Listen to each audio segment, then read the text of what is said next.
Hey everyone, it's John and Rachel with YaJagoff. We're so excited. We've been waiting for this like Christmas for this podcast this week. We are here at 31st Street Studios in a really cool conference room. In case you can't tell, there's a lot of different movie memorabilia in here to kind of tip you off on what we're talking about today. As you know, this is the Facebook Live behind the scenes with John and Rachel at YaJagoff, where we learn about so many unique Pittsburgh people and things. We are going to kick off the behind the scenes with a little jazz quartet with Lee Robinson and ISKA. Stay tuned.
Let's hear it.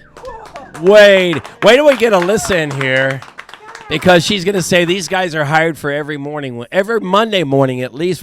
Good job, guys. And that we're going to talk to those guys in a little bit. As you know, every podcast we start off by a little ad for Rohrich Honda, and we will talk to musicians. And we have just an awesome podcast here. So good Saturday morning, everybody. And here we go. Rohrich Honda may get a smaller fleet of cars and trucks weekly, but they have a 100-point system to best prepare their own pre-owned and certified vehicles on the lot. Plus, they have a warehouse full of backups that can satisfy any vehicle request. Visit Rohrich.com for all of your vehicle needs. And now we will start the YaJagoff Podcast from 31st Street Studios.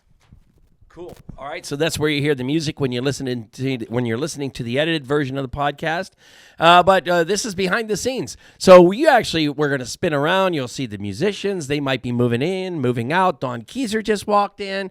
We have a whole host of people here. But before we start the podcast, we always say, if you like the podcast or you're listening for the first time, we ask that you subscribe to it on iTunes or the Odyssey app. That's where you can find us. And give us a shout out or something on iTunes as well. Only shout outs. Nothing negative, everything good. And thanks to Odyssey, because we get to deliver what's called the talk of the town now. It's no more Daily Dose of Happiness on 100.7 Star with Kel on air. So basically, we find out all of the amazing things that are happening in Pittsburgh, and we deliver that at 4:55 on your drive home on 100.7 Star, as well as the Jagoff of the Week with Alyssa. Because listen, if you live in Pittsburgh, you see some of these headlines. There's definitely drivers and such that we can certainly call out on a regular basis. And that's where we crown every Friday the Jagoff of the Week. But listen, we tell you all the time, we coined that Jagoff is actually a term of endearment. It's a good thing. And today is definitely a term of endearment because we are here with some of the most amazing Pittsburghers. We've been working on this podcast for about 6 months. So we're pretty excited that this entertainment, as far as the band, we're the ones who could do today. Isn't that right? Aren't you so excited to have a jazz quartet of this caliber? Oh, it's so crazy. And I can't wait to ask them questions like, how do they know when to stop? Like, right? How do they know? How do they know when they're changing whatever? Like, we have no idea. And as you could tell, we're on a budget. This podcast is always on a budget. So Rachel and I are sharing microphones because we have 3 guests here. And I don't know, maybe someday we'll get 5 or 6 microphones. Wow. But right now, as you know, on the podcast, we always like to talk about, actually, before we do that, don't forget that Leslie Bonsi, well-known dietitian, food expert here in Pittsburgh, is now part of the YaJagoff.com blog. Every 2 weeks, she's writing a Jeet Chat blog where you ask questions of Leslie. We all want Pittsburgh. Look, we know French fries are supposed to go on the salad because they are healthy. Maybe not. But anyways, Leslie's going to help you through this if you need help, as far as how to be a more healthy eating person in Pittsburgh, right? So we have that. So anyways, this week's podcast is all about, we love cool jobs. We love how Pittsburgh is known for things, and we're certainly known for the movies. We're going to talk to Alyssa from 31st Street Studios here, but we have 3 guests here, all Pittsburghers here. No, did I say it? No. Should it be 31st? Is it 31st? No, but we worked on 51. Remember we worked 51 Bridge Street. Yeah, right. Okay, sorry. We're just throwing that in. Alyssa's in there laughing at us anyway. While John grabs a chair for some of our musicians because it gets a little bit lengthy. Our theme is obviously the fact that we talk so often about how Pittsburgh has transformed from such a smog city, known for our coal mines and things like that. And here we are in this era now where we're a foodie town and we're known for so many things. And now we're even known for movies. It's absolutely insane for us. We've had the luxury of talking with Dawn quite a few times, and she will get on to talk to us. But our dear friend, super shout out to Patrick Jordan, because we texted him and we said, hey, we want to come back to your theater. We loved it. It's been years since we've been there. But can you give us a couple of names of people who we could talk to? And did he give us a couple of names? So here's the 3. Go right ahead. You're good? That's what behind the scenes is. That's the behind the scenes. The chairs come through. Go ahead. Introduce the guys. All right. So we have Randy. We have Brian and Chris, right? So you guys all have, listen, I'm horrible with names. And it's unprofessional of me, but you guys all do something very different within the movie industry. So I thought it was kind of cool that we have you guys on and maybe introduce yourself. Chris, you do sound. Brian, you do videography. Is that what camera? And Randy, you do acting as well as, we also heard you're a drummer. We heard the background that you're a drummer as well, right? All right. So So that's what we want to talk about because, and the fact that you guys still live in Pittsburgh and probably travel to do these things and kind of what your story would kind of interested to know. Did you go out to Los Angeles and New York and boomerang back here? Those are the kind of things because what we want to do is people listening. We want to know if they're interested in this industry, they can live in Pittsburgh. So Chris, start with you. What's your backstory? And, you don't have to tell us your college days and any drinking stories there. You don't have to go back that far. No life story. So I'm what they call a production sound mixer in the movie business, which is the person who runs the sound department, recording all the actors and everything that happens on set. I originally came from Youngstown, Ohio, 25 years ago, and came to Pittsburgh actually because of Pittsburgh Filmmakers, which was a independent co-op here at the time, and then sort of started from there into working independent films. I did a variety of them in the 90s.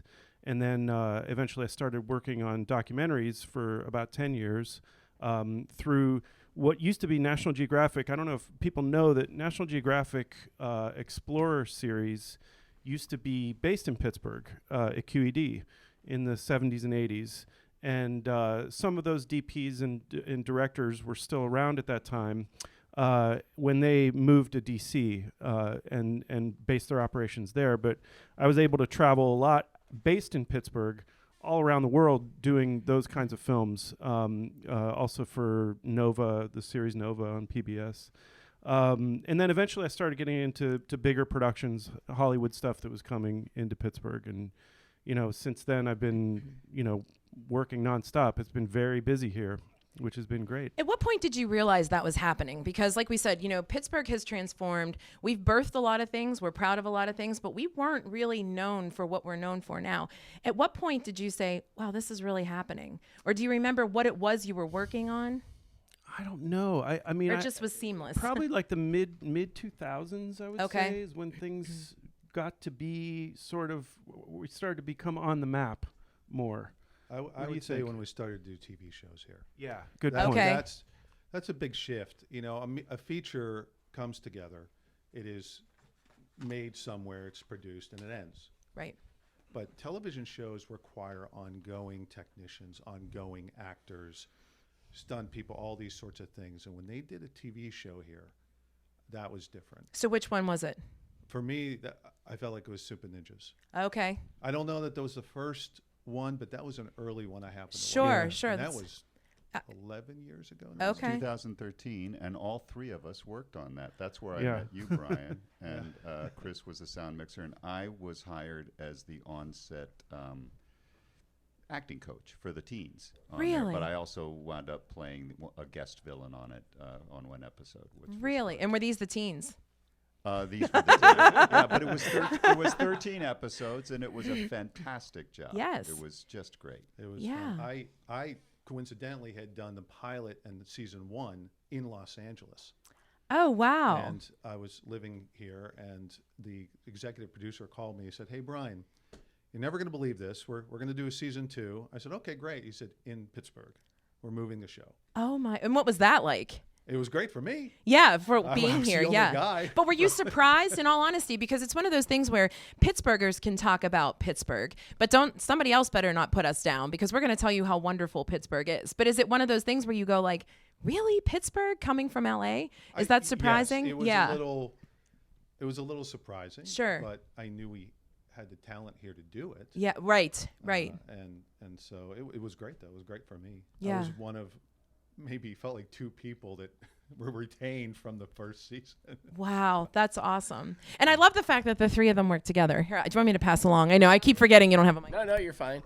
No, it's so cool, and that's so Pittsburgh, right? It's so Pittsburgh. But so Brian, for you, a camera operator, so when we see behind the scenes pictures, we see people up on these cranes and the cameras moving around, and we see someone down below, and then there are drones now. And are there multiple facets of a camera operator for movies and TV productions? Multiple facets. I would say that the camera operator's job is to tell the story visually. Okay. The director has a vision, hopefully, and the DP has a vision sort of visually, but I'm the guy, we're the guys and girls, that do it. Mm-hmm. It happens when they hit the slate and you go. We're the ones that do it with the actors, and you have to try and tell that story visually. So do you start off in your type of job, because in your background, we know that you were like an assistant and these kind of things. So do you start off sort of standing next to the camera doing something, and then eventually you get the seat on the camera, then the next you get to do a specialized camera? How does that sort of hierarchy work? Well, that was the path I followed. Okay. I was a camera trainee on Silence of the Lambs. Uh-huh. So, which is dates me a little bit, Huh? but it was a long time ago. But I climbed the ladder. Yeah. In camera, and that's exactly what I did. I was a second assistant, first assistant, and so on. And I moved up to camera operator, which is where I am now, and I like my job. Yeah. I'm quite comfortable where I am. Yeah. Yeah, So. but you don't do weddings on the side. No, no. That's a whole other thing. So, Randy, you're more into the acting side, and again, love the fact that you still live here in Pittsburgh and can exist as an actor. How is that possible? Well, I do a lot of different things. I do act, and thank you, Dawn. It's been an amazing season here. I've had one of the best years I've ever had as an actor because of all the shows that have come in. But I'm also a stunt coordinator. And I did a film last summer called Basic Psych, which Melissa Martin directed. Melissa happens to direct a lot of things for Patrick Jordan, so it's a very small town. And I'm also working on a new on a film that's been shooting for years. They're trying to finish it, called Unsinkable. I'm their stunt coordinator as well. But I act here, and the way you do it is you cobble together a lot of stuff. I also, when there's not COVID, I act in New York and occasionally in LA as well. But thankfully now, all auditions since COVID, and I think it's going to stick this way going forward, are done through self-taping, which is fantastic because you get to choose what take the casting director and the producer sees. You don't go into an office and they shoot whatever happens, and if you're nervous or whatever, that's what they see. You get to do a number of takes, you get to control it, you get to edit it and send it in. And Randy, was it like that? I'm sorry to interrupt you. No. Was it like that at some point? Is that why you're making that statement? Has the actual audition itself changed tremendously? Well, the process has. I mean, yeah, it used to be that, I would sometimes get a call from an agent and say, you have to, at 4 o'clock, say you have to be in New York at 10 a.m. tomorrow morning. And so, I would book a flight or whatever and jump up there and do that. And it was really costly, and it was really, once you got there, you were kind of, frazzled, and you had to do the audition. But now I do it, I'll be in a suit and tie jacket and wearing my pajama bottoms and do a self-tape from the chest up, and it worked in my apartment, and it's been a huge change, and it's really to the advantage of actors and for casting directors. They don't have to rent an office there anymore. you go. They can work out of their apartment and just work on their laptop. Sure. So it's been a great thing for the business, I think, for that to happen. But yeah. And what about the change, as I was writing some of these notes just to kind of get your backgrounds, and no question's a stupid question. Let's start there, because we literally know nothing. And it's so amazing to those of us who are just admirers of movies and theater and things like that. There has to be a difference. I was even saying this to John on the way here. What is the difference between performing live on a stage, as you've been on Broadway and through Patrick and things like that? The difference from that to, like you just said, and then as you're auditioning for something else, it could be a movie, it could be a series. All of those have a different way, I would assume, in which you audition. Is that true? In which you audition? Yes. Or in which it go. I mean, what is? Are you talk talking about how different that is. Well, there are no close-ups on stage. Okay, there you go. That's the big difference. Yes. But, it's interesting that Brian's here because there's a symbiotic relationship between the camera operator and the actor. Okay. And they help us, and hopefully we help them. Little things like sitting and standing. When you sit or stand on camera, you take at least twice as long as you do in real life so the operator can follow you. If you're doing a tracking shot, you make sure you can see the lens. I always introduce myself to the camera operator whenever I get on a set because I like to know how I'm framed. If you have a gesture or a prop, you need to make sure that it's in the shot. So if you're framed from the chest up and you're holding a phone down by your waist, it doesn't work. Great point. So, and occasionally I have had, and I think Brian may have done this to me, when they're shooting an over, which means they're over your shoulder, if you get in the shot, the operator may reach up and grab your jacket and pull you. And just move you. Scoot And over a little there. so I've done that many times. I did, we're rolling. I was like, okay, I'm just gonna push them a little bit. Oh, that's great. And most are great about it. Yeah. They're like, oh, okay. No, I mean it's like I said, it's a relationship, and you have to work together. And same with sound. I was just gonna say, yeah, Because- Chris, you could probably interject. Yeah, Chris will tell me, don't hit your leg, or make sure that you have to speak a little louder or softer or whatever. Right. There's so many things that you forget about in your daily life, and when you're doing a scene with a lot of extras, for example, and you have a lot of people behind the people who are speaking who can potentially make a lot of noise. You have to sort of show people to be conscious of that, which is it's a difficult thing and a challenge on scenes where you have a lot of background. For example, like a wedding scene or something where people are dancing. High heels and shoes and noisy wardrobe or whatever, all that stuff has to sort of be controlled to get the dialogue, to get the performance of the actors. So Chris, you would be the one we need to hire every week for our podcast. Because we have I'll walk. It's like going to France and saying we. Then you don't know how to carry on the rest of the conversation because you look like an idiot, right? Or Jagoff. I would say, Chris, we have a SM58. You'd be like, okay, do you have this 775? I'm totally out of my league at that point. But I think the audio person is the person that might drive themselves the most crazy because you get a buzz somewhere and it's like the IT person. You have to go fishing for all this stuff. Is that kind of your life on set? Absolutely. And what I think is great about what's going on now with COVID and the quarantine is which the podcast thing has really exploded, Yeah. right? I mean, so many people are doing this now, and so many people have become much more conscious about what it means to sort of communicate with sound and equipment. And it's actually helped, I think, the understanding of it for a lot of people. And your sound is different. You're the on-site sound, I guess, because there's sound effects, walking and things like that get put in later. Do you do that as well? No. That's another specialty. Correct. Yeah, it's you're there when a production sound mixer is the person who's there to really capture a performance. And it's really about the actors. It's about the dialogue and then any action that actor is making, or sometimes it can involve a location which has a sound to it too. Like if you're shooting at a ballpark, you want the ambience of the crowd cheering and the bat cracking on the ball and all that stuff. So there's some of that you're getting in reality in front of the camera. And you need to get it because it really sells the whole idea of a scene. It's not just the dialogue all the time, but you're right. Most of it, anything that's really going to be emphasized in the story sound-wise is done in post-production with what they call Foley recording or adding sound effects and then music, of course. Wow.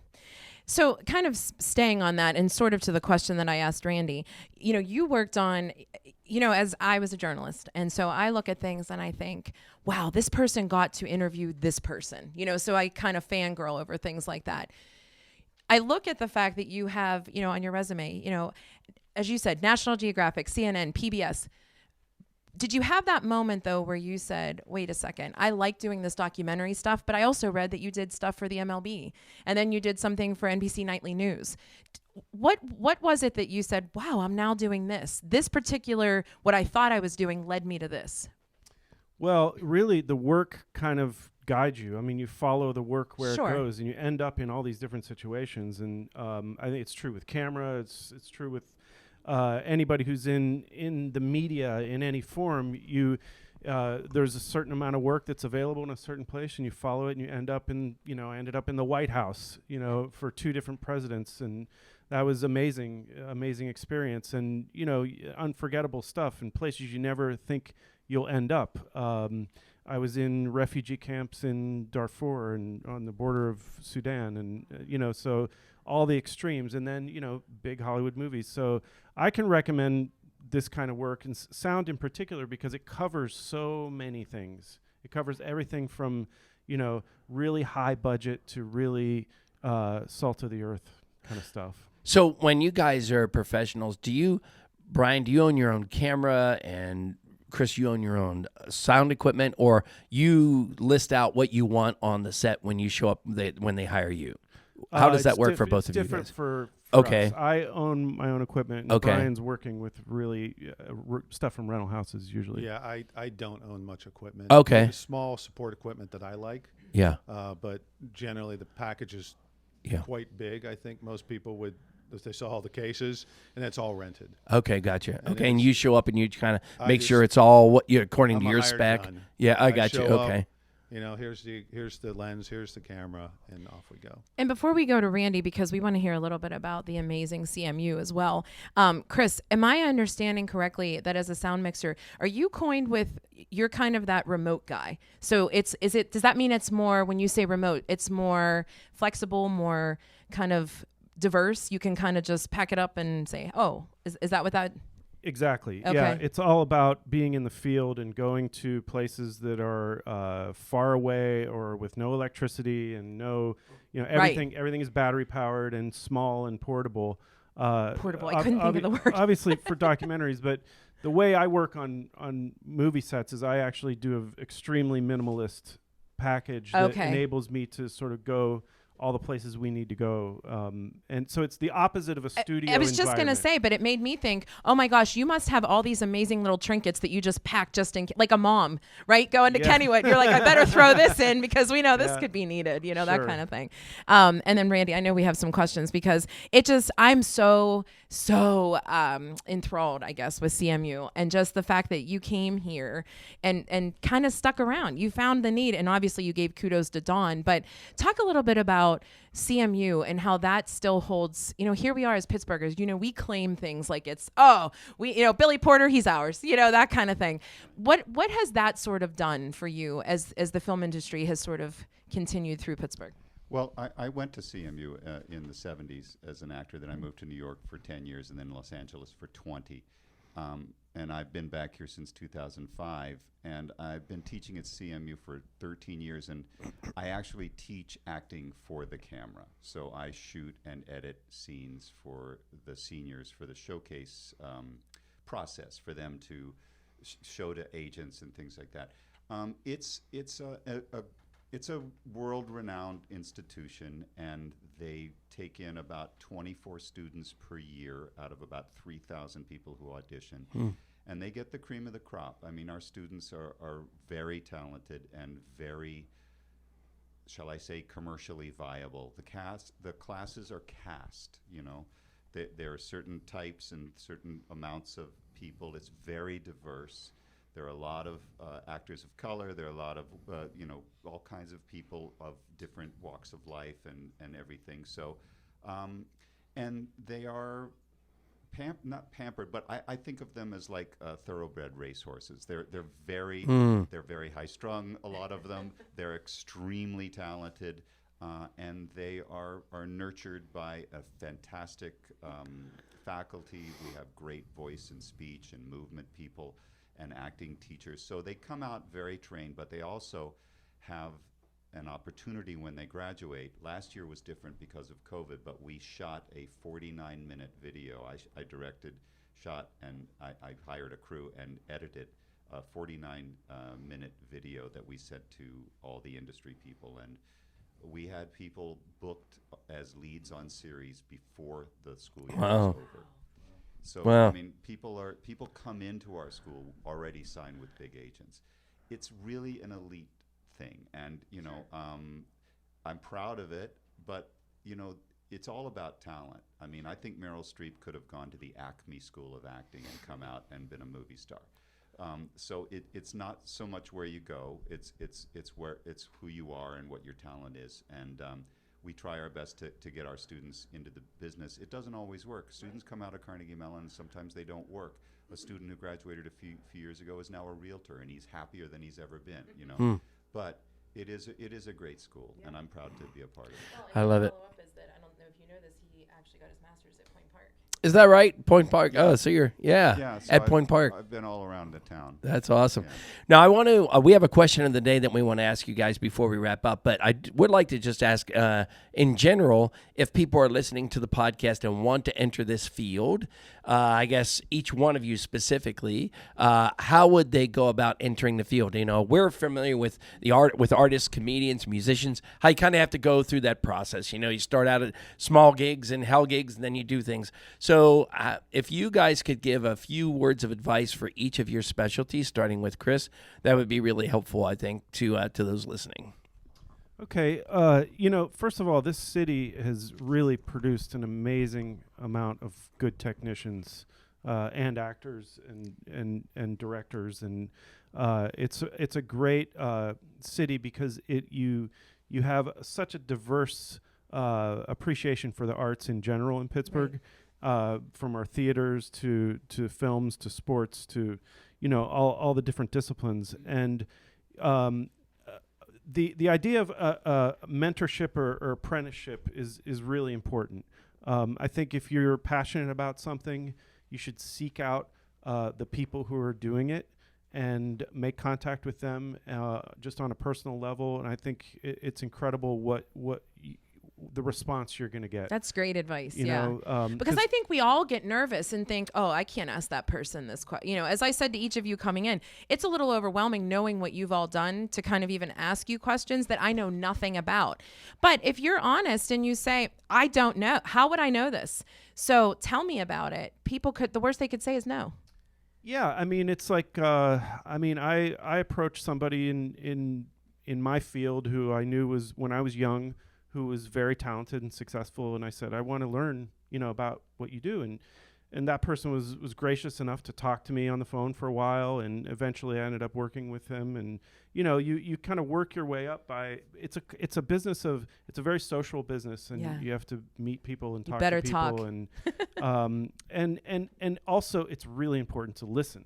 Right. Yes. I mean, that's the key. It's in all these jobs when you get in these positions on sets. The key is to actually not talk. Yeah, true. And to watch and observe how people do their jobs. Be a sponge. Yeah. Being able to either get an entry level position on a film, either as an extra or as a production assistant, is a great way to observe, you know, the people who are really professional with all the decades of experience and watch them work. Yeah. I mean, that's how I did it. I was able to sort of make my way onto sets and observe those sort of masters at the craft and learn, you know, by observing. That's great.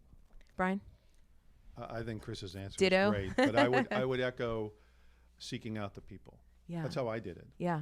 And I think there's a large body of technicians and people that do this that will welcome people who are serious and committed and want to work. We'll welcome them with open arms, and it happens every day.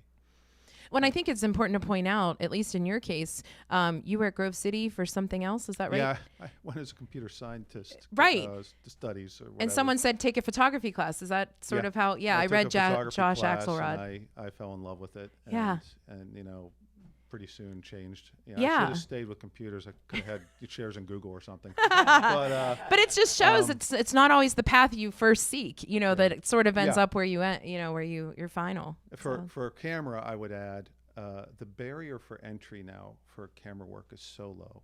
It was so different when I was young. So I mean, you can you know your phone. Yes. And they have a commercial, the iPhone 13 or whatever, and you're going to make movies and so on.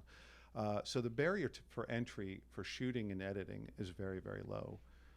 So do it. You know, start doing it, and at the same time seek out professional technicians, and you kind of work those two things together, where you're developing on a level, but you're also with mentors and people that can show you how it works on a professional level. Sure.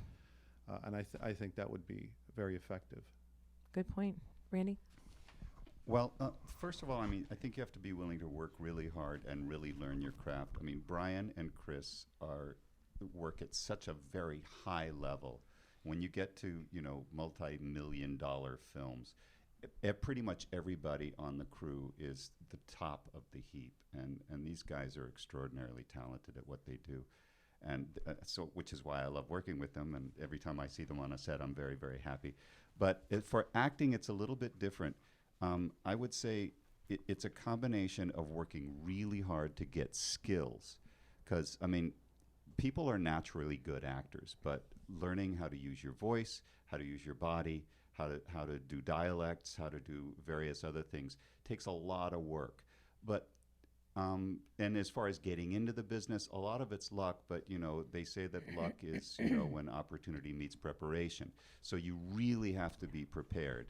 And the bottom line for acting is you can be the most skilled actor in the world, but if you don't know who you are, if you don't have a good sense of yourself, and if you can't bring your own uniqueness and point of view and your own specificity to your work, it doesn't really matter. If you think of any great actor or movie star, they are really interesting human beings. And you will find that will get you as far as a lot of things. There are a lot of actors who've never had any training, and they're fantastic. Sure. But it's because they're really unique people, and they've embraced that uniqueness, and I think that's really important. Your daughter, when she's saying she cleaned her room, very good actress. Very good. Very good. Yes. My husband always tells her she's going to go to Juilliard. And your voice, have you had a ton of voice lessons? I have to ask, because I'm afraid of you, but yet I come from a radio announcer. It commands me. My father was a radio announcer, and I Okay. think I inherited it from him. It's the old Russian. There you voice, There you go. There you go. You guys, thank you so much for your time. We actually timed so that we didn't hold you too long, because it would be easy to talk to you for hours and hours. We certainly appreciate you taking the time on a Saturday. We always do a coveted question of the day that's a little bit hokey. I mean, you wouldn't be called the YaJagoff Podcast if you didn't have it. So you've all been in the movies. I'm not going to go overly hokey and say, what's your favorite movie? Because who cares, right? There's so many amazing ones that you could dissect and say, well, for this. What's the train wreck that you can't help but watch? It could be A Christmas Story on loop on Christmas Eve, but I want to know, what is that movie that it comes on and you're like, I know this is not good. What do they say? Rotten Tomatoes, right? But I have to watch it. Anybody have one that comes to mind right away? You're all going to say nothing, and they're all good, right? There's so much to watch that if a train wreck comes on, I turn the channel. Okay. Brian, you look like you had something in mind there, no? I'm running through a bunch. I don't know. Chris sound guy, could you please tell Brian to hold up the microphone? I only care how it looks. I don't care what it sounds like. Chris is gonna charge us $100 now for that. Yeah, that's funny. But don't you find it funny that, I use the Christmas example. It drives me crazy that A Christmas Story is on for 24 hours. And yet, I watch it. I sit there with my kids and I'm like, I am now watching this damn story that I've seen 100 times. So that's just sort of an example. I don't know anything about whether the acting was any good, to be honest, but it is a train wreck that you can't help but watch. Chris, do you have anything? Oh man, it's a hard one. I love local cable access TV. There you go. That's a good. Okay. I can't stop watching. Okay. I think whenever it comes on, I love watching people just seize the power of Yeah. Right. stuff, even if it's bad. Sure. Well, sort of like the cracks me reality. up. Remember when reality TV was huge, when the Real World of MTV started and all those kinds of things. Or Snooki from, you're sitting watching MTV like, I'm a smart person. Here I am. You just get engulfed in it. So understood. Brian, did you have one or no? You good? I'm good. Yeah. All right. What's not your gonna give anything SpongeBob? I You just said Snooki.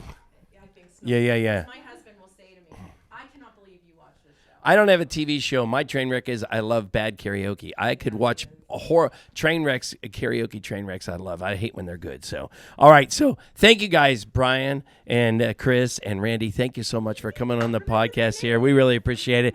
And as we go to break, we're going to listen. Never said our last names. We're going to listen to Lee Robinson and ISKA. Cool. All right, we take a break. All right, cool. If you guys have 2 minutes, Colin will just grab you on the side and get your quick, throwbacks, and we appreciate it. Thank you guys Thank you so much for doing Was this. it easy? We didn't want to keep you guys too long. Randy, I feel like we've heard your voice professionally somewhere on some commercials. I used to do voiceovers before they all went non-union. Oh, okay, I see. I see. Pizza is? So you're literally. I live up East Front Road, right up from there. Oh, so you're North Hills. Oh, yeah. I'm on the school board at North Hills. Oh, really? Yeah. Oh, well, What a small world. Bethany, she's a Yeah. sophomore over there. Oh wow. Just at her concert. Now I'm making the connection. College shot. I think these are good for you. We'll see her. Just say, hey, we were on. Yeah. And if anybody from the band has to leave, you guys can. If you have to unpack. All right, and Alyssa and Dawn, why don't you guys come on in? Oh yes, you can. Yes. Yes. All right, so Facebook Live, we're just doing a switch up here, as we're gonna do Alyssa and her together. We gave the choice. You know John Halper? You can do whatever.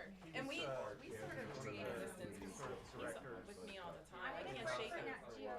Yeah, I literally ran behind the car while we were coming here. So you could grab one of those microphones. We'll give Alyssa and Dawn.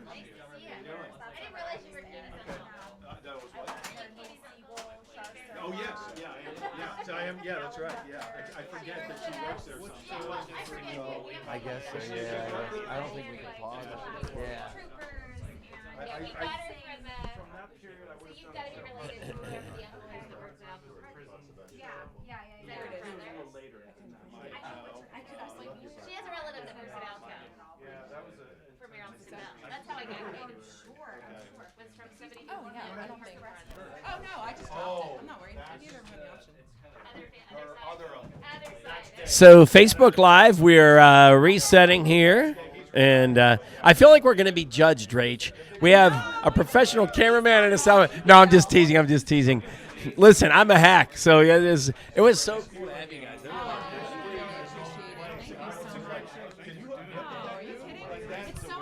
That's it. It raises awareness, and there truly is a fascination. I mean, some people just love. I'm doing Sprung. You're at I love Greg Garcia now. Oh, he's Is that right? Yeah. You and I haven't met. We just talked on the Interesting. Because like people learn a skill and then they move up to the next level, and you need to Okay, backfill, yeah, feel the fun of the beat. Yeah. Now, it's true camera and sound. is 50% of your work out of town? What percentage? Majority of it's here now. It wasn't always that way. For the past 7 or 8 years, I haven't had to travel much at all. I did one in Boston. We just worked on one show in Carolina. Did that too. That's what Overall, Alyssa was talking about. It's so intriguing. You know, I'm sure you hear that all the time. But it's so intriguing. You guys are just so matter of fact about it. It is intriguing. That's a good word. Yeah, for sure. If you have a minute, I'll interrupt. So Oh, wow. I'll take you back I there. was going to do a quick video of Rachel. Is this audio or is it It's audio. It's It's audio. both. So we do it's audio on so Odyssey is who governs KDKA. They put it up on Monday, and then YaJagoff.com we put it up on Tuesday as audio. John will edit the entire thing. Okay. But we video for Facebook Live for the Saturday behind the scenes. Oh, so this will be the whole thing. Yeah.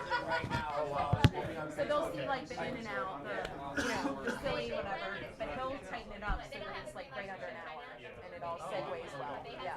Yeah. So we'll send you guys. Tracy will send the link, and then we tag you on social media. So you'll get that on Tuesday, the following Tuesday. We're a week ahead, like I said. Yeah. KDK does not do tagging. They just if you subscribe to Odyssey, you get it early. So people can, you can always listen that Monday. I saw that. I'll send you the links on Tuesday morning. Yeah, thank you. No, we appreciate it. Is that it? Or we have So he's just gonna get a quick video. Yeah. The three of you together. Yeah, I'll do it. I'll do it quick. Hey, we're on the YaJagoff Podcast.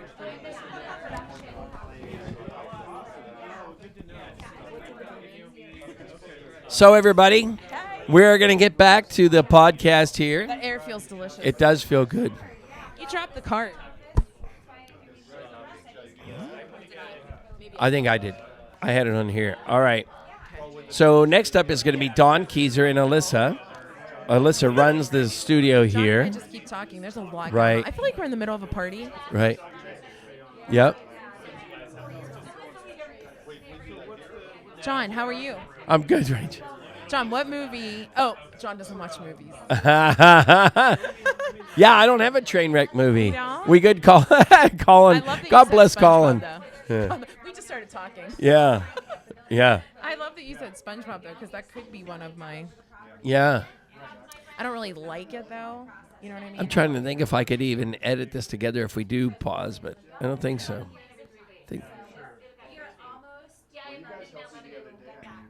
You don't want them individually? I figured, Okay. yeah. So, Let's go ahead and pause it, Colin. I'll edit this out. Yeah, yeah. Yeah, her and Dawn together. Oh, Dawn. Yep. Well, I mean, it seems like the additional stage. you know what I'm saying, right? Tricked out. Yeah. Do you mind if we do the video right now? Yeah. Do you mind if we do the video real quick right now? Sure. Where does that happen? Yeah. We're going to go back to this other room. Oh, yeah, you guys can go. We're going to start the interview. Yeah, great. And you guys can cross. We're fine. You'll be fine. Yeah, you'll be fine. Alyssa, if you want to grab that microphone. Oh, either one is good.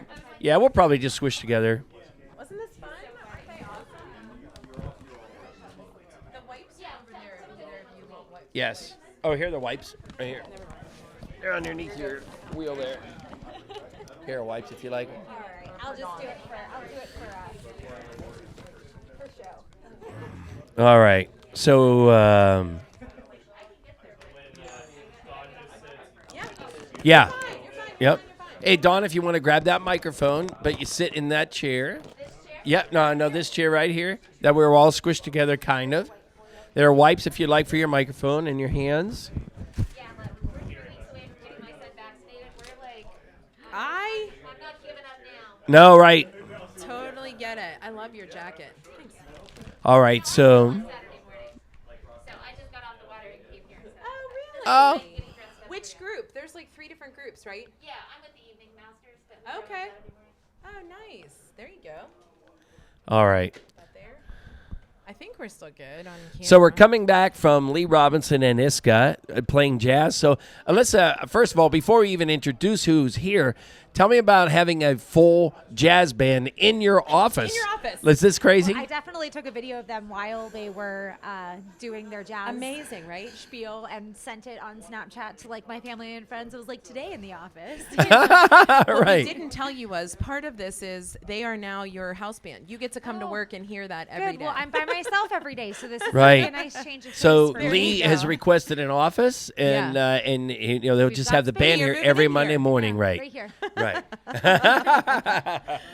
No, listen, Alyssa, we have to say thank you. You know, you have done nothing but work with us to kind of make this happen amidst all the craziness that you have going It's all on, and we good. appreciate that Yeah, you've opened no, up it's today. Exciting. I'm glad to have you. And Don Keezer, listen, we say your name, and people are like, "Oh my gosh!" Like literally, these 3 guys who They're we like, just oh, God, interviewed. her again? No, Yeah, exactly. and we are so lucky to have the relationship with you and the Pittsburgh Film Office. Part of it is our admiration for all that you're doing here, but it's also to see how you've been here longer than I realized, and you've accomplished so much. Look at Pittsburgh and how they're talking about it. What does that make you feel like? Look, it's a team effort, and Yeah. I'm really proud of what we've accomplished. Yeah. I've been here for 27 years. The film office has existed for 31. Yes. So I didn't do this alone. Right. And, you know, it's partners like 31st Street Studios and Alyssa, you guys coming and talking about what we're doing. The incredible crew, you met 3 of which today, but Sure. there's 1,500 other ones you haven't met yet. Ah, you answered my Are they on their question. way? Okay. They're on their way. They're all coming. We're gonna do this. Well, I told Alyssa, I said, we want to start our own podcast just to interview the crew. Because there's so many individual stories that people don't know, and they don't understand where they came from. Yeah. That's it, You- Dawn. you know, Yeah. I didn't know Chris had been to Darfur, right? Like, how would I know that? Right. I knew with some of the other stuff he had done, but you need time to hear all their stories. That's and exactly hear how right. they got there. Yeah. So. Alyssa, That's talk great. about this studio here. I think it's nestled under a bridge. It's very nondescript. I guess that's probably by design. But talk about the kind of things that Pittsburghers would never even realize are being produced here. Yeah, well, to be honest, I didn't know that this place existed before I applied here. Yeah. I actually, I grew up in Shaler, went to high school here, went to college a little bit up north, and then I left for a little bit. I actually worked for National Geographic Channel, just like Oh, wow. 6 degrees, right? Exactly. And then I was like, all right, time to come back to Pittsburgh, and I was just kind of looking for, how to get my foot in the door back into the industry here. And a very quick Google search showed me 31st Street Studios. And I saw, productions like The Dark Knight Rises and Abduction listed on the website. I'm like, oh, wow, this exists? That's crazy. Because I was in college whenever The Dark Knight Rises was filming here. I mean, I'm sure everybody remembers. We'll try not to hate you by saying on. that. Yeah, I know. Yeah. Hop over that. Well, I just remember, I was interning at WQED at the time, and the snow was like all over Oakland, Oh, yeah. for those big scenes, the fight Sure. scenes, and with Bane and everything. And I had no idea that 31st Street had anything to do with it. So, I kind of just came full circle back to Pittsburgh. I emailed the owner at the time and was like, I'd love to get involved. And, I've been here for 6 years now. So since I've been here, I think we've probably had about 10, 15 productions over the past 6 years that have come through our doors. Some of the more notable ones are on the wall here: Mindhunter, Fences, Where'd You Go, Bernadette.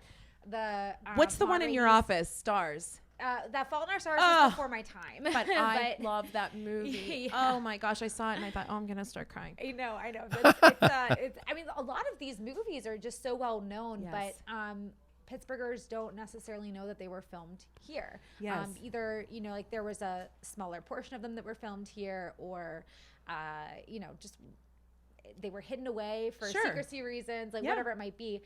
But Pittsburgh has had so much to do with so many productions, and it's not just with 31st Street, but with a variety of film and television studios throughout the whole city. Right. And, everybody always asks me, like, whenever they're first trying to get into the industry, like, who to talk to, or like, if they want to produce something. And I'm like, you call the Pittsburgh Film Office. You've got a team right there that's ready to bring you into Pittsburgh. So. Yeah, and talk about that team, Dawn, because like, as you said, and you're very gracious and humble, because you are a very big force on why Pittsburgh has grown in the film industry. But you're right, your team has grown.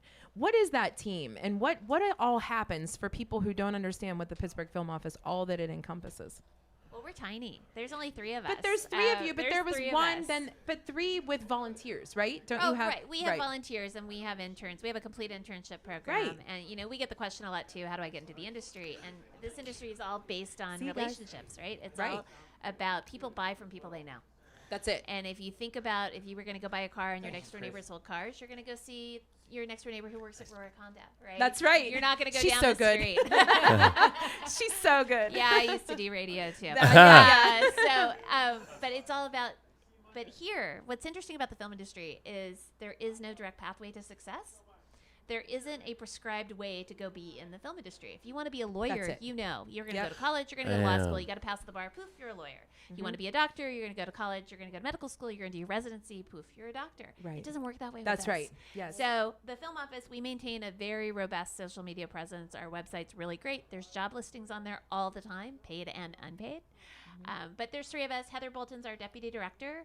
She handles a lot of our programming. She's in charge of lights, glamour, action. I almost said it wrong. I should know better than that. Which is You almost jawned it. Yeah. I messed it up. You always March said the wrong of name. 22 is when we'll be back, hopefully live and in person with lights, glamour, action. And then Katie, who happens to be Brian's niece, who was here today. Yeah, Which is okay. just a small picture Oh, is of that her. who you meant? I knew Yes, it was Katie, Katie, but I Brian didn't that was here. know. Okay. Katie, she runs our library. She pulls all the photos. Yes. Essentially what happens is people have either, usually they call us. I used to say we've called them or they've called us, but usually they call us anymore.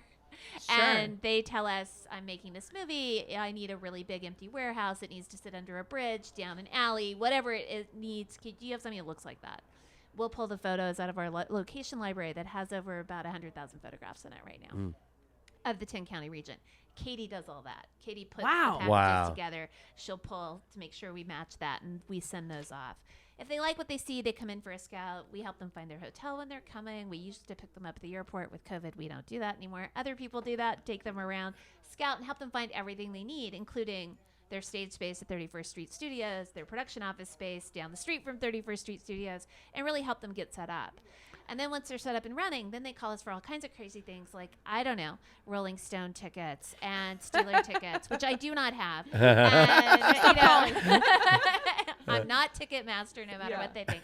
But we try to help them find what they need. You know, they need a restaurant with outdoor space. They need whatever. We're the one-stop shop to get them through their permits and everything else in all 10 counties. That's we that's the Southwest. craziest And thing, honestly, right? that's what I was trying to say. There are literally 3 of you. And I was being facetious in the sense that you've grown, but you literally are on a shoestring opportunity with people. And look at all the things that you've accomplished. I mean, Lights, Glamour, Action is how many years now? 21. Wow. Oh, that's crazy. Crazy. I didn't realize that. Yeah. So, Dawn. And that was your you birthed that? Well, it was done by a smaller group early on, but it was more of a party for ourselves. You're- right? yeah, The right. crew Like had an their internal- own party. yeah. An internal I party. get It you, yeah. wasn't viewed as a fundraiser. When we took it over in 2000, it was to make money for the film office. Yep. We're a 501c3 nonprofit. We Right. raise every dime that keeps us operational. So we neaded the money. Thankfully, Sure. it's a huge success Right. now, and we've got great sponsors. So, Dawn, we wanted to talk about the tax credits in a minute, but the one thing we tell everybody, you know, we're in marketing. You don't market your service unless you're good at doing what you're doing. You know, don't market it yet. But you get to market, and we always hear, as we just heard on this panel here prior to this, is that the technicians are really good here, from stagehands to the audio people. And Alyssa, feel free to jump in. We're hearing that it's not easy to market, but it is easy to market because when people come here, they find very talented people. Is that correct on both of you know? It's correct. Look, we're one of the top 10 filming destinations in the country. Oh, Pretty wow. much in the top 5, southwestern Pennsylvania. Okay. They want to come. Because They of the wanna come talent because here. Of the crew. Okay. They want to come because of the tax credit, right? The incentives are number one on all of it, but we're lucky that we can back it up with a crew that we have. If you look at the fact that we really started commercial filmmaking in 1968 with Night of the Living Dead, right? That's really what started it from a commercial standpoint.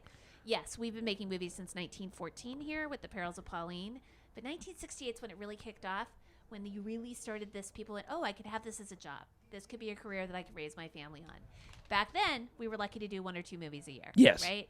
And they would travel. So I laughed when you asked Brian about if he did weddings on the side. People were, Only you. where do they work when there's not a movie here? Yeah. Yeah. They're taken to other cities and other states and other Yeah. countries to work on movies because they're that talented. Wow. Our crew is renowned throughout the world, throughout the industry. Yes. We have great people, and that's who's training our new generation, too. So That's- we're extremely fortunate at That's the such a people good who live point. and work here. It gives you chills when you think about Exactly. You don't even know that, right? Yeah. Alyssa, is the crew here at 31st Street Studios, are they transient, you know, or is there a core group that works here? So from a 31st Street Studios perspective, I am the only employee. Okay. Our company is owned by this property is owned by a company that is based in New York City, and they hired me to be their production and property manager. So Okay. I am the only person that represents the property on a day-to-day basis. But the crew members that come through here, some of them have been here. I mean, I've seen them on almost every single show. Others have had to rotate, like Dawn was saying, you know, if the job isn't there, then they have to go find it somewhere else. So there are definitely some crew members that I've gotten to know better than others. I personally work the most with, you know, the production coordinators, the accountants, the assistants, the secretaries, the people that are working in the production office, which is typically based upstairs, just because that's my usual group that I'm working with, or I'm working with like the production manager, you know, whenever it comes to negotiating the contract or whatever it might be. COVID definitely put a damper on getting to know other people that came in from out of town, or, you know, just being able to, you know, socialize with the crew members. Experience the hype. Yeah, You know, sure. it was just difficult because there were just so many more restrictions that have been in place over the past, you know, year and a half. But prior to that, you know, I would do my, you know, like walk through the stages, try to get to know people, you know, everyone from, you know, the construction coordinator and his team to the grips and, you know, the people that worked in the art department. I tried to get to know people just because they are, as Dawn said, they're not only talented, they're just good people. Yeah. I mean, oh, sure. I've And formed that's how we I've formed continue to friendships grow. with some of them. You know, some of them came to my wedding. Like, there's just, you know, like there's a really good group of people here. Yeah, for sure. Nice. Does it ever wear off for either of you when you see the movies, when you hear of the series that are coming out, that you go, oh my gosh, we were that much a part of it? I mean, does it become commonplace, or are you still like, wow, that's another one that we can kind of boast of? Oh, look, I was trained in sales. So for me, it's always about the win, right? There It's you always go, about getting right. the buy. Sure. And it's always exciting to see it. And it's nice to be able to be proven that we were right. There you know? go. You're right. Look at American Rust, right? It's on the Yes. air right now. People are like, wow, look at Pittsburgh. I had no idea that was there. We're like, well, we told you. Right. So, you know, it's kind of nice. Yeah. No, that's a good Well, point. we But told I love you. that answer. That's the answer I was hoping for, because it is true. yeah. I mean, you do look at these, or, you know, I was sort of fangirling, to be honest. I mean, all three of these guys that we spoke with, of course, with the things that they've done. I'm more fascinated, like you said, with the person behind it, the talent, the ability to do the things that they're doing. And it is cool that they have this long list of things that they've worked on. But when I just kept going back to, because I'm like, he worked on King of Queens and he worked on Miss Maisel, and these are everyday things that people talk about, and you're like, wow, again, they're right here in our city. So what's next? What can we look forward to other than year 21 of Lights, Glamour, Action? Oh, there's nothing beyond Lights, Glamour, Action. That's it. Please, come on. Yeah. That's Shut the it down. party. You know, it's, It is the biggest party, and we've been getting emails. So yeah, what can we know about that? Oh, please. It's going to be at the Pennsylvanian again. We're back. It'll be bigger than better than ever because we had to do it virtual last year. I think people are super excited. Alyssa and I were talking about it earlier about it's going to be great to see everybody in person again. Yeah. So we're going to do some fun new stuff and kick it off. It'll be great. Work-wise, it's going to be busy. We've just come off the busiest year we've ever had. There were 8 projects here. Wow. 8. 8. Wow. There were 8. And what we've learned is 8's a lot. Yeah, I guess a lot so. when you're looking at, you know, having to get permits done in the city of Pittsburgh, and it's a lot for a lot of different people, not just the film crew. And so we Sure. need to start being a little more cognizant and more grateful to our neighbors in the region and Yeah. be nice about having all the Right. film here. 'Cause There you go. some people are getting a little tired. Sure. And how can people, you know, for some people who are listening, you know, they've heard of Lights, Glamour, Action. You know, John and I tell this story all the time. We met you by I don't even know how to say it, like almost farce. Yeah. Through another way. And now It wasn't stalking. yeah, I we know weren't that. stalking. Yeah. But that's one of our favorite events. How can people continue to help? I think people, I don't want to sound telethon-y, but they need to understand every little bit is helping fund these projects, right? Well, right. And look, we're a 501c3 nonprofit. So every dime you give us, it's tax deductible off your taxes. So it's pretty easy. We run Friends of the Film Office, which is super fun. It's $50. I think for students, it's $25. It's really inexpensive. It's on our website. You get to go to the movies for free. Right. So all those promo movies, we send you those for free. You get a T-shirt. That helps. Agreeing or offering to volunteer at Lights, Glamour, Action. We always need help pulling that off because, again, I have a staff of 3. Trying to get all these things done with 3 people. In 2022, we are kicking off some workforce training, which is going to be super exciting for behind-the-scenes crew members to learn how to work in this industry and become union members. We're doing this in partnership with the union and a group out of New York called Real Works. It'll be the first time it's left New York, and that'll kick off in January, so you'll be hearing a little bit more about that. But we're really trying to expand and diversify the crew and diversify who's working. And we need more people. So there's going to be jobs. These are family-sustaining jobs. Right. These are good union jobs. And we're extremely proud of the ability to be able to do that. Yeah. So. Alyssa, what's the craziest thing you've seen built inside this thing here? Oh, well. Oh, yeah, you go, Chris. It's the craziest thing I've seen. So I mean, I think what's more crazy is how fast they build Oh, okay, things. there you go. Know, like, I mean, a lot of the set pieces are, you know, like houses or mansions or caves or, you know, large trees. I think before I was here, they did the Vin Diesel movie or the Warrior?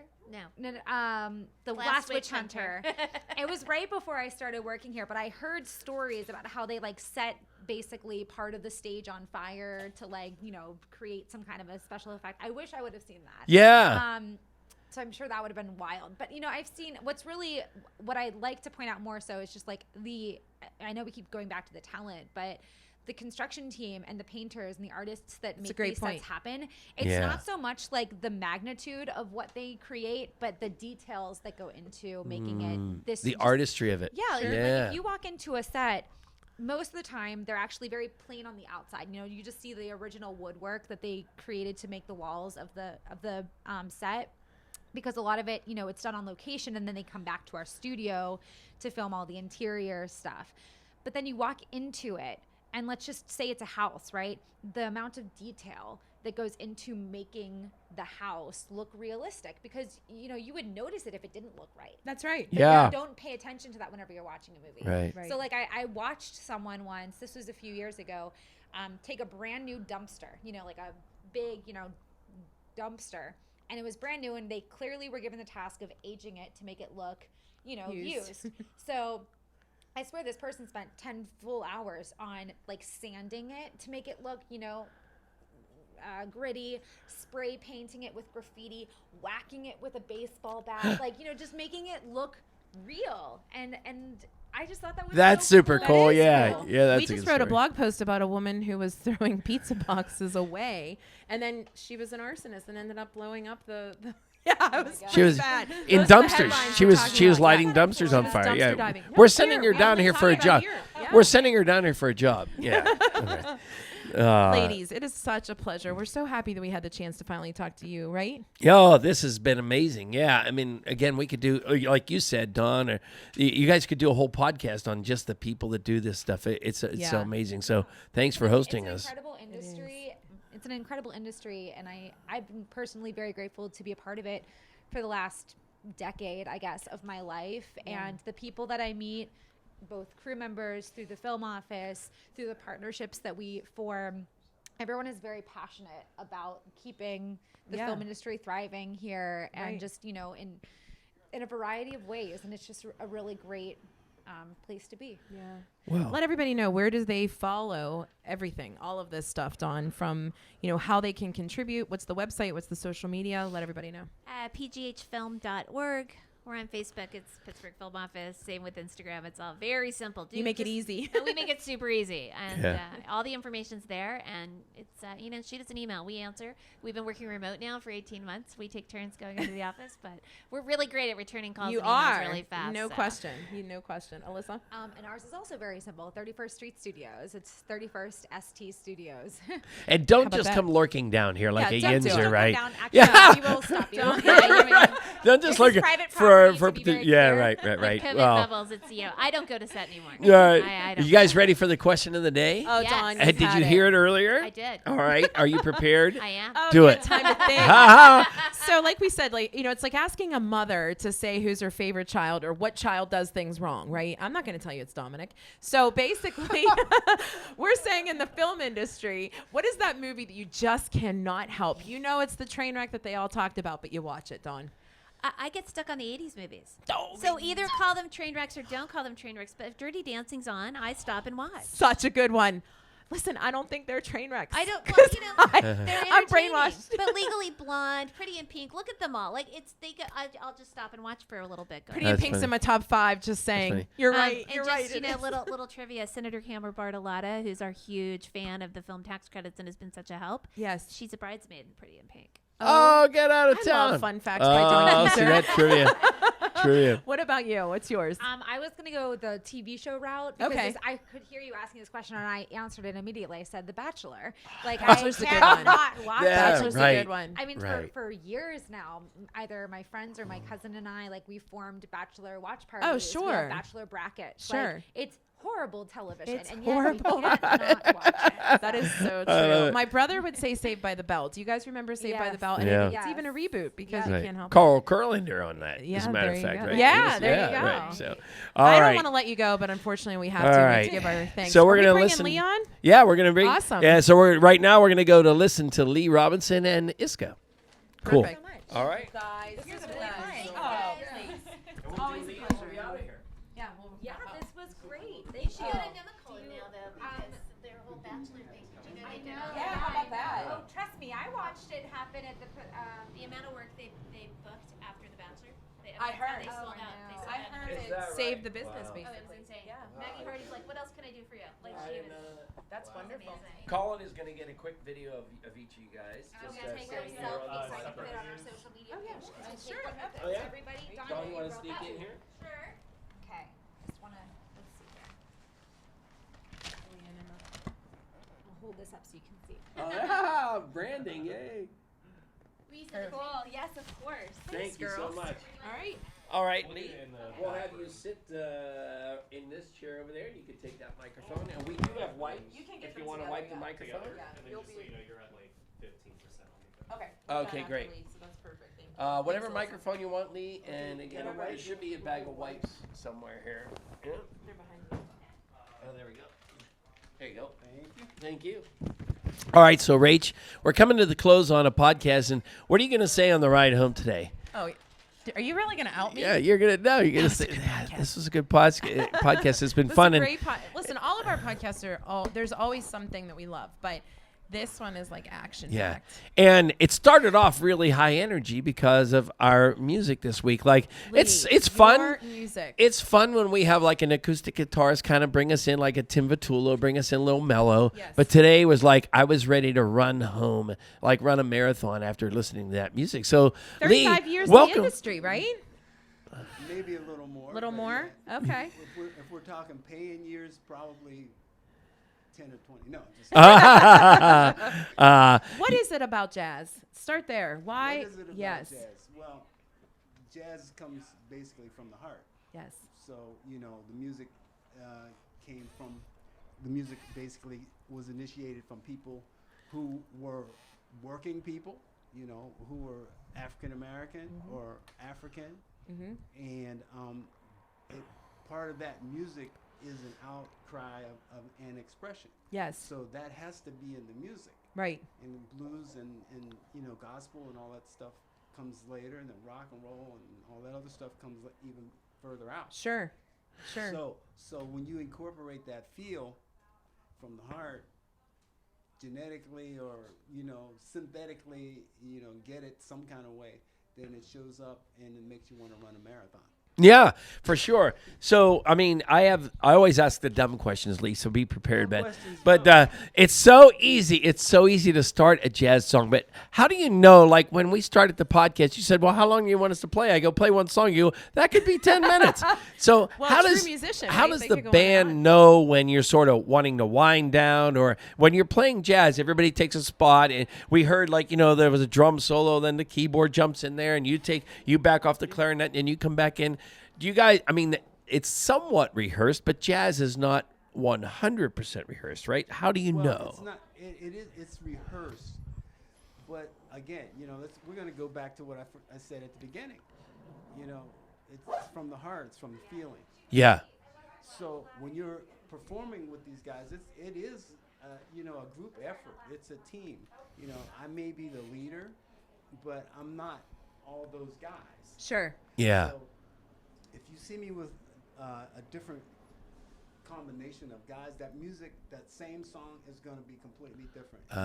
Do prescribe and aspire to playing the same song differently every time. Yeah. Are you? And the part that you asked about, how do you know? So when you go to the no part, you're going up here. Okay. But I said it's a feeling. Yes. You have to be here. So when those guys, when we're playing, and I'm in front of those guys, and I'm not even looking at them, and I'm not directing the way you think I'm directing, but they're listening, and then they're feeling. I see. So, and then they're feeling. Everybody's feeling each other. So at that point, we're connected.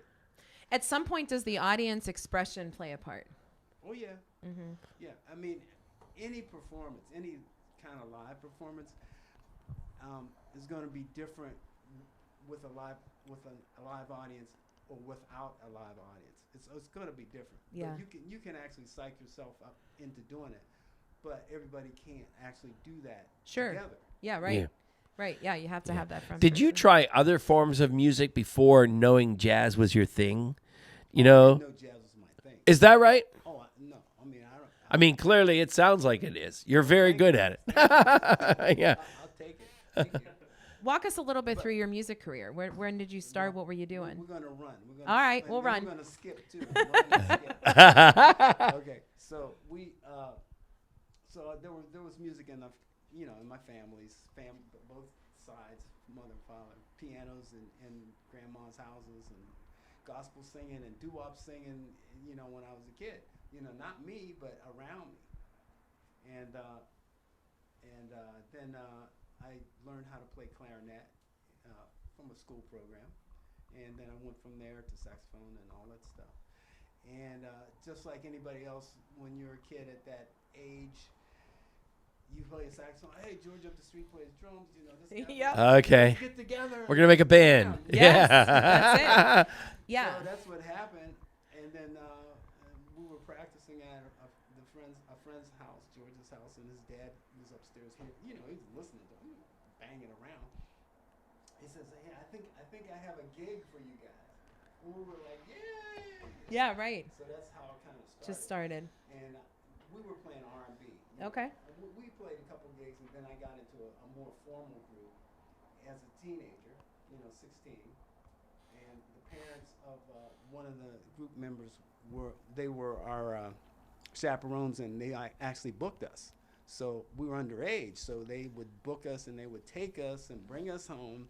I love and that. all that stuff. And so I was playing R&B. Yeah. I had played in some historic places, and it was a great experience. R&B is my favorite music. Who's your go-to R&B artist? Wow. Yeah, it's a lot. Yeah.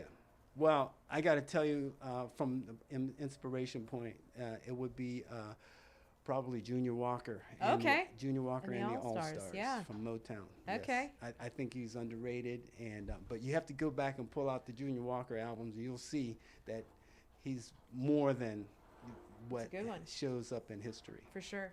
You knew that too. I did. You knew. She's like from the All Stars. Yeah. Her dad used to play Motown drums. Oh, Drums and I Motown. know. Yeah. Yeah, So yeah. yeah. I know found the out who her music. dad was. So the jazz, it's fun because you can go out and play live like at a park.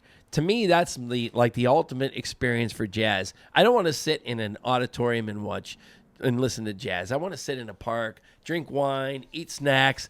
How That's do you? a Sunday. Is that a? All right.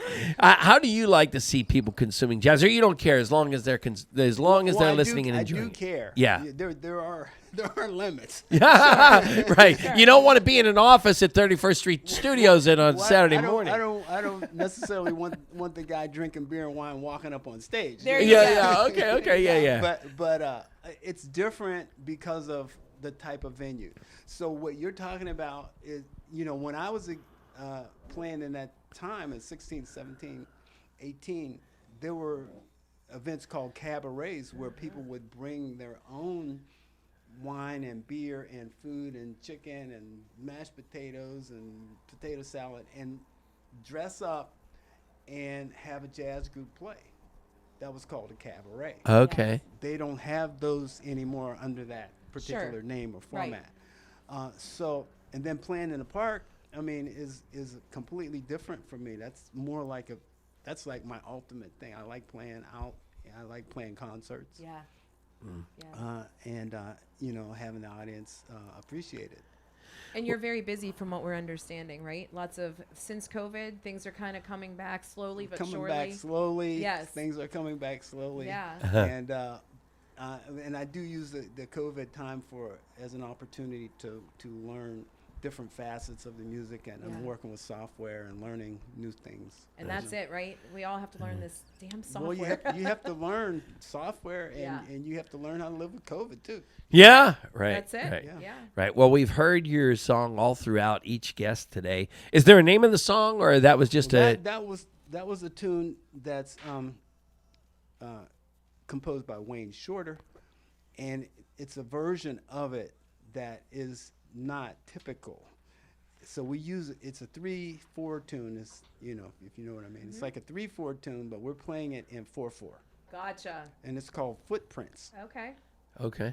Yeah. So I love Nice. it. Listen, I could have listened to you for hours. Yeah. And John gave he said, I told them 4 minutes. And I was like, oh my gosh, it feels like 2 minutes, but it's actually been a little more, right? Yeah. Because But you get captivated by the sound. And I think it's so important because what I love about now, Lee, is that people are appreciating music more. I think COVID had a part of it, but I also think that genres changed, but genres are meshing now, and you're hearing a little bit of different sounds, for different people. well, I agree.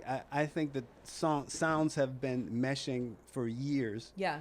And that's actually one of the ultimate reasons why I like playing jazz, because jazz is an evolving music, and it basically part of the ingredient of jazz is life, the Sure. lifestyle. No doubt. So if you look at the history of jazz, it changes period to period because of the lifestyle. You know, you had the bebop era, you had the cool jazz era, you had the progressive eras. Those all represent our culture, Yes. you know. So It's a great. things that you can incorporate in the music. Now, you know, on one hand, you have people who definitely want to specialize in traditional, what they call traditional or standard jazz. But then you have others who want to evolve the Sure. music. And then you have those, I mean, you have those in between too. Sure. So if you came to hear me, you would hear pop versions of, say, like Time After Time, Cyndi Lauper. Mm-hmm. That's one of you my know, favorite or songs. jazz versions of Time After Time. You Okay. know, one time I did a song that I really liked, and I still like it, and we did a concert for Stanley Clarke. We opened for Stanley Clarke, and our ending song was Everybody Wants to Rule the World. Oh, wow. Tears for Fears. Yeah. Yeah. And the audience really liked I would it. love to So, hear you sing yeah. that. Jesus, Oh yeah. my gosh. So we actually Well, we're played it, fans. We're played an following. instrumental. Yeah. Speaking of, where can people follow you so they know where you are playing? Online? It's a Facebook and a website? Well, I have everything. My rep saying, you have everything. But my website is LeeRobinsonMusic.com. Okay. That's where we Right can on. get all of your dates. LeeRobinsonMusic.com. From there, you know, there are links for Facebook. Yeah, and Dory takes care of that. We'll make sure we get all those for our show notes. Now, do you know our question of the day about the train wreck thing? The question of the day is about train wrecks. Well, my favorite song is "Last Train Home, Pat Metheny." Oh, wow. But that's a good. Yeah, that's a good one. So what's the train wreck We song? played that too. Nobody plays that one, but I have train wreck situations. Okay. You watch a movie, there's a band playing. They zoom in on a saxophone player, for instance. The mouthpiece is upside down. That's a good one. Do you know a movie in particular you don't want to say? No, I've seen Plenty of times. printed ones. I've seen commercials. I've seen That's movies. funny. That's a That's good a point. classic And if you know right your there. craft, you Right, figure it right. out pretty quickly. I would, and do you also ever, when you hear sax playing, the keys aren't really the right keys? Yeah, I watch the fingers. Yeah. I watch the fingers. Oh my gosh, Lee! Yeah. Thank That's you it. so much for your time. We can't thank you enough. You're truly a gem. We appreciate you sharing Well, your thank time you. with us. Thank you for Yeah, letting we me bring my appreciate you group sharing a and- Saturday here in 31st Street Studio. So lots of people to thank. We have here. so many people to thank. I don't even know where to start. Actually, you know who we have to start with? Patrick Jordan. Huge thank you to Patrick Right. Jordan because, you know, literally we told the story in the beginning that we texted him and we said, hey, we really want to focus on the film industry here in Pittsburgh. And obviously everybody knows Dawn and she's been so good to us. But beyond Dawn, how can we talk to these people? And he literally hooked us up with these three gentlemen today. We're so lucky. Thank you, Patrick. And Yeah. check out And you might his say, well, theater. why isn't Patrick on the podcast then? Because we're we're going doing there. something there. Yeah, we're going there. Right. That's why. So thanks again to Tracy for doing all of this. Thanks to Colin behind the camera all the time. Thanks to Lee Robinson and ISKA. Thanks to Brian, Go ahead. Randy, and Scott. Chris. Chris. Ha! Ha!